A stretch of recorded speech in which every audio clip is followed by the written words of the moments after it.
তুমি ডাক দিয়েছ কোন সকালে কেউ তা জানে না, আমার মন যে কাঁদে আপন মনে কেউ তা মানে না।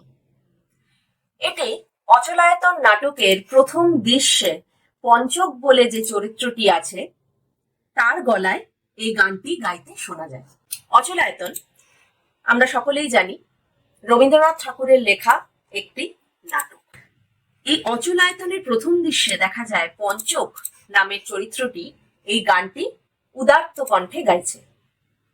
ইতিমধ্যেই মহাপঞ্চক আরেকজন চরিত্র, যে কিনা অচলায়তনের নিবেদিত প্রাণ একজন চরিত্র, পঞ্চকের দাদাও বটে, তার নাম মহাপঞ্চক। সে এসে ভীষণ বকাঝকা শুরু করে পঞ্চককে। তার অপরাধ কি? তার অপরাধ হলো সে কেন সকালবেলা প্রচলিত যে মন্ত্রটি রয়েছে অচলায়তনের, সেই মন্ত্রটা না উচ্চারণ করে এই খোলা গলায় ইচ্ছা মতো কেন গান গিয়ে চলেছে। গান তো পাখিরাও গায়। এই প্রশ্ন করেই বারংবার সে বকাঝকা করতে থাকে পঞ্চককে। পঞ্চক বলে, দেখো দাদা, তুমি তো জানোই 7 বার চেষ্টার পরেও 8ম বারেও আমার এই মন্ত্র তো মুখস্থ হচ্ছে না, তার মানেও আমি বুঝছি না। 8ম বারে বরং আরো খারাপ অবস্থা আমার, তাই আর কি করব, মনের আনন্দে গান গাইছি। অপরাধ অচলায়তনে গান গাওয়া এই জন্যই কারণ সেখানে খুব নিয়মের বিধিনিষেধ। এই গান খোলা গলায় পঞ্চক যেহেতু গাইছে নিজের ইচ্ছা মতো নিয়ম ভেঙে, তাই অচলায়তনের কারুর এই গান সহ্য হচ্ছে না। বরং অচলায়তনের মন্ত্র সে কিন্তু সকালবেলা উচ্চারণ করছে না, তাই জন্য সবাই খুব ক্ষুব্ধ পঞ্চকের উপর। সবাই জানে পঞ্চক এটা করতে পারছে না। কিন্তু হঠাৎ এই অচলায়তন নাটকের গল্প নিয়ে কেন পড়লাম আমি? আজকে 25শে বৈশাখ, 8ই মে রবীন্দ্রনাথ ঠাকুরের জন্মদিন।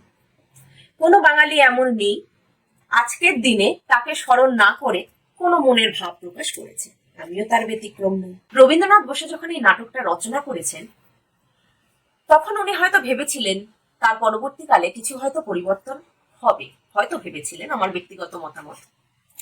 কিন্তু আজকের দিনে দাঁড়িয়ে উনি যদি বেঁচে থাকতেন আমাদের মধ্যে, উনি যদি দেখতেন যে আজকেও তার অচলায়তনের বিন্দুমাত্র কোনো পরিবর্তন এই সমাজে ঘটেনি, তাহলে বোধহয় উনি সত্যি খুব কষ্ট পেতেন। আমাদের শিক্ষা ব্যবস্থার অচলায়তন তো ছেড়েই দিলাম, উপরন্তু রবি ঠাকুরকেই এই অচলায়তনের কর্ণধার করে রেখে দিয়েছেন তারই শিষ্যগণ।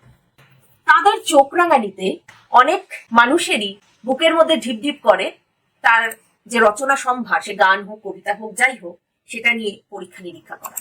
আমরা জানি এতদিন একটা কপিরাইট ছিল, সেটা হালে উঠলেও অলিখিত ভাবে এটা কিন্তু এখনো চালু আছে। আশা করি এখন বোঝা যাচ্ছে আমি অচলায়তনের এই প্রাণ খোলা গানের কথা কেন স্মরণ করছি।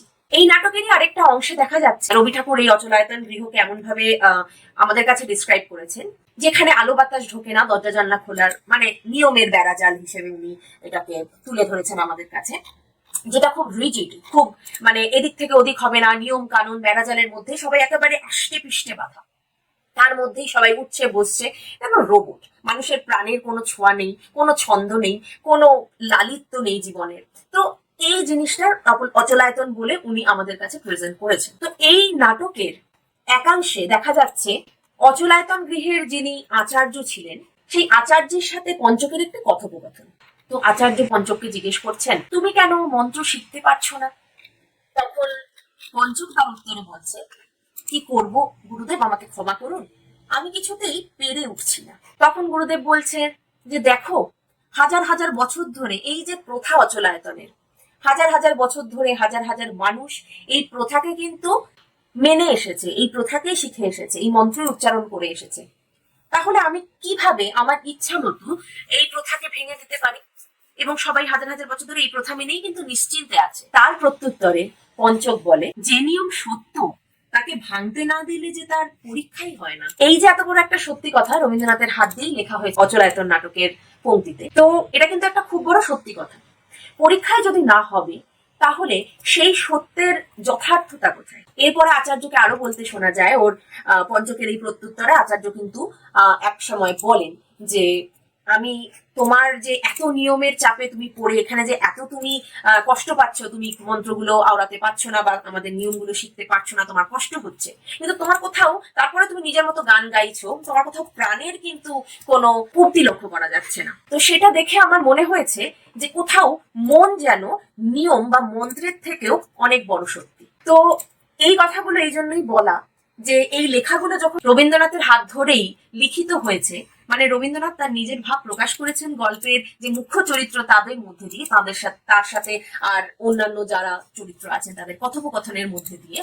তার মানে এর থেকে নিশ্চয়ই বোঝা যাচ্ছে, এবং শুধু অচলায়তন নয়, বিভিন্ন জায়গায় বিভিন্ন সময় আমরা যদি খুঁজে দেখি, আমরা কিন্তু রবীন্দ্রনাথের এই খোলা মন, নিয়ম ভাঙা, বাঁধ ভাঙা, এইসব বিভিন্ন জিনিসের সাথে আমরা কিন্তু বহুল প্রচলিত। রবীন্দ্রনাথ নিজেই যখন গান লিখতেন, সুর রচনা করতেন, তখন কিন্তু বিভিন্ন জায়গা থেকে উনি সুর নিতেন, উনি এবং সেটা একসেপ্টেড। উনি নিজে যেমন রচনা করেছেন, উনি অনেক অনেক গানের সুর এরকম আছে উনি ওনাকে প্রভাবিত করেছে, বিদেশি গানের সুর বা অন্য রাজ্যের গানের সুর, বাউল গানের সুর, এমনকি যে ভিক্ষা করছেন গান গেয়ে, সেই ভিক্ষুকের গানের সুরেও তিনি মাতোয়ারা হয়েছেন, সেই ভিক্ষুকের গানের সুরও তাকে ইনফ্লুয়েন্স করেছে, তিনি তার রচনায় সেটি ব্যবহার করেছেন, এবং তার বিভিন্ন নিদর্শন আমরা কিন্তু আজকাল যদি একটুখানি অনলাইনে ঘাটাঘাটি করি আমরা দেখতেই পাবো।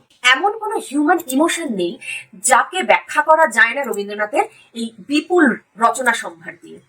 কোনো না কোনো লাইন, কোনো না কোনো কবিতার লাইন, কোনো গানের লাইন এমন নিশ্চয়ই আছে, সবসময় থাকবে। একটু লক্ষ্য করে দেখবে যে হিউম্যান ইমোশন যখন যেটা আমরা ফিল করছি সেটা দিয়ে একটা গান বা কবিতার লাইন বা কোনো একটা কিছু আমরা পেয়েই যাব। তো এই যে তার একটা বিপুল রচনা, একটা জীবনে একটা মানুষ কিভাবে যে এত রচনা করতে পারেন বা এত কি করে রেলেভেন্ট আজও ওনার মানে রচনাগুলি, তো সেই গান বলো, কবিতা বলো, সাহিত্য, উপন্যাস, সমস্ত কিন্তু আজকে আমরা ভীষণভাবে রিলেট করতে পারি। আজকে আমাদের দুঃখ হলো, আনন্দ হলো, বা যাই আমরা রোম্যান্স করছি, যাই হোক না কেন, আমাদের কিন্তু আমরা কিন্তু রবীন্দ্রনাথের রচনা সমগ্র বা রবীন্দ্রনাথের লেখালেখি আমরা ধার করতে পারি, গান আমরা ধার করতে পারি। তাহলে আমার কথা হচ্ছে, এই বিপুল রচনা সম্ভারকে পরীক্ষা করতে গেলেও তো তাকে একটু ভাঙতে হবে।